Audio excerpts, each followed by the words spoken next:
25-2000 ঠিক আছে, ওটা মানা যায়। যদি 10,000-এর জায়গা তাহলে ওটা অনেক হয়ে যায়। এটা আমাদের উপর আরেকটা মরার উপরে খাড়ার ঘাড়ের মতন করতেছে। আমাদের 1.5 লক্ষ টাকার গাড়ি, এটা যদি আপনি 5,000 টাকা দেন, এটা কি মানা যায়?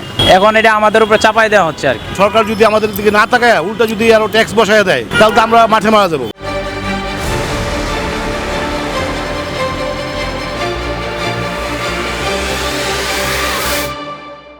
বিশ্বের যে তেলের সংকটের কারণে যেই মানুষের মানসিক চাপ পড়তেছে, এটা আমাদের উপর আরেকটা মরার উপরে খাড়ার ঘাড়ের মতন করতেছে। দেখা গেছে 2,000 টাকা, এটা আমরা 125 সিসি 135 সিসি যারা ব্যবহার করি, এটা বেসিক সবাই কর্মক্ষেত্রে ব্যবহার করে। দেখা গেছে 150 থেকে 350 সিসি তারা শৌখিনের কাজে ব্যবহার করে। শখের উপরে আপনি ট্যাক্স বসাইতে পারেন, এটা কোনো বিষয় না।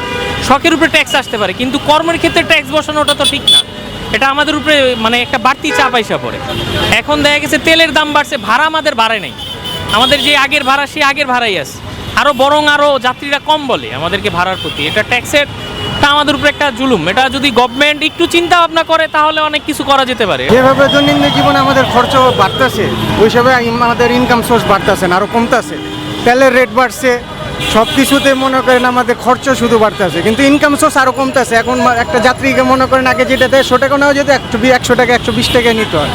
এই জন্য মনে করেন আমাদের ওইভাবে যে আমরা যে দিব সরকারকে ট্যাক্স দিতেই তো আমাদের এই যে রোড 2 বছর পর যে ট্যাক্সটা দিয়ে ট্যাক্স দিতেই তো আমাদের কষ্ট হয়ে যায়। আবার লাইসেন্স করতে হয় 5 বছর পর।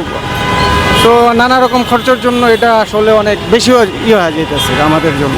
25-2000 ঠিক আছে, ওটা মানা যায়। যদি 10,000-এর জায়গা তাহলে ওটা অনেক হয়ে যায়।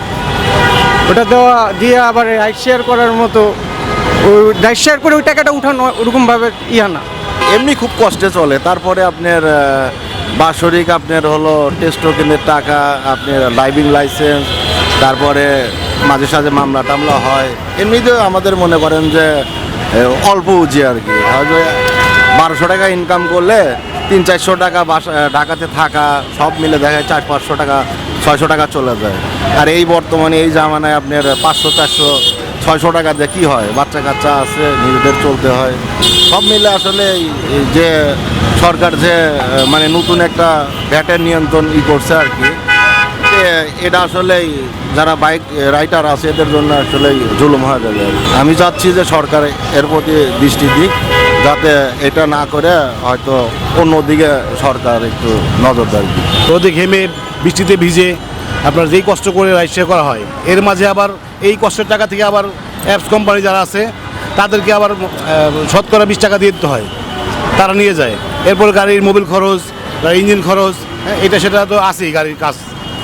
আর এরপর ভাড়াও অনেকটা কম। অ্যাপস কোম্পানি আপনার যত ফ্যাসিলিটি দেয়, আপনার কাস্টমারদেরকে ফ্যাসিলিটি দেয়।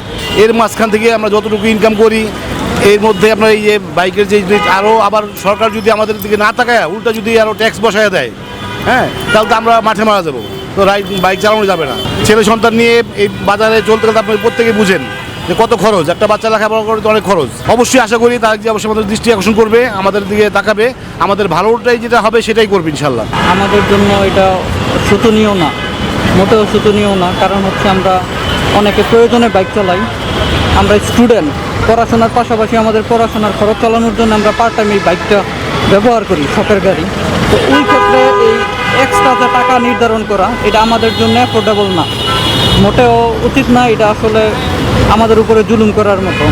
এমনিতে বাইক কিনতে গেলে অনেক কর, তারপরে ভ্যাট ট্যাক্স দিয়ে আসতে হয়, তারপর registration free, driving licence free.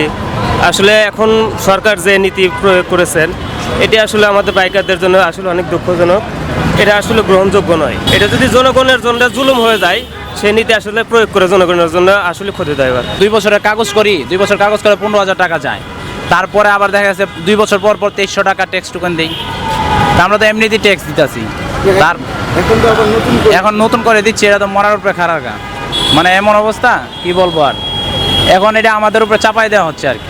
সরকারের প্রতি তো আমাদের সবসময় অভিযোগ, কারণ আমাদের তো এই বাইক চালাই, এটাই সরকারের প্রতি আমাদের অভিযোগ। আমরা এই দেশে জন্ম নিচ্ছি, এটাই আমাদের অপরাধ। তাছাড়া তো আর আমাদের বলার কিছু নাই।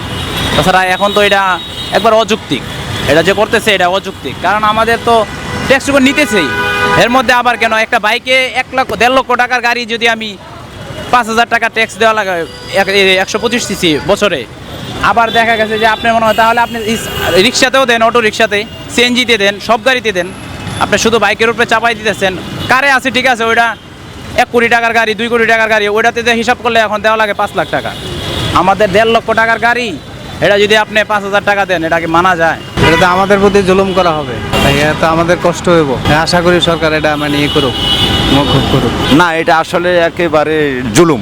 যে একে তো আমরা মোটরসাইকেল কিনবার কাল তো আয়কর ট্যাক্স ব্যাগ সবে দিছি, আবার এটার উপরে সরকার নতুন করে সরকার বা এটা আমার মনোগত হচ্ছে না। না কারণে আমাদের জন্য ভালো, আমরা তো প্রতি বছরে বছরে ট্যাক্স দিতেই আছি। আবার এটা যেটাতে মানে এটা হইছে কাটার উপরে লবণ ছিটানো, মানে এই জিনিসটা না করলে আমরা সবথেকে খুশি হইতাম। যারা পাঠাও চালা তাদের জন্য অনেক বিপদ, যারা ব্যক্তি মালিকানা গাড়ি আছে তাদের জন্য পারফেক্ট, ঠিক আছে আমরা দিলাম।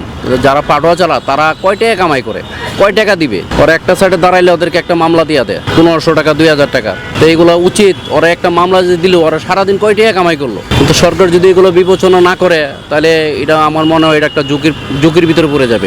তো যারা দেখা গেছে রাইড করে, পাঠাও রাইড শেয়ার করে, তাদের জন্য হয়তো বা একটু কষ্টকর হয়ে যাবে, কারণ তারা তো দেখা গেছে দৈনন্দিন যে ইনকাম করতেছে তারা সেটার উপরেই চলাফেরা করতেছে, তাদের জীবনযাপন এটার উপরেই হচ্ছে, ইনকামের উপরেই। সেখান থেকে তারা হয়তো বা এই করটা দিতে হালকা একটু প্রেশার হইতে পারে। আদারওয়াইজ এটা আমার মনে হয় যে দেশের জন্য হয়তো বা ভালো হবে, কারণ যে পরিমাণে বাইক বৃদ্ধি পাচ্ছে, তো ওইভাবে চিন্তা করলে দেখা গেছে আমাদের দেশের জন্য কিছু সেভিং হবে।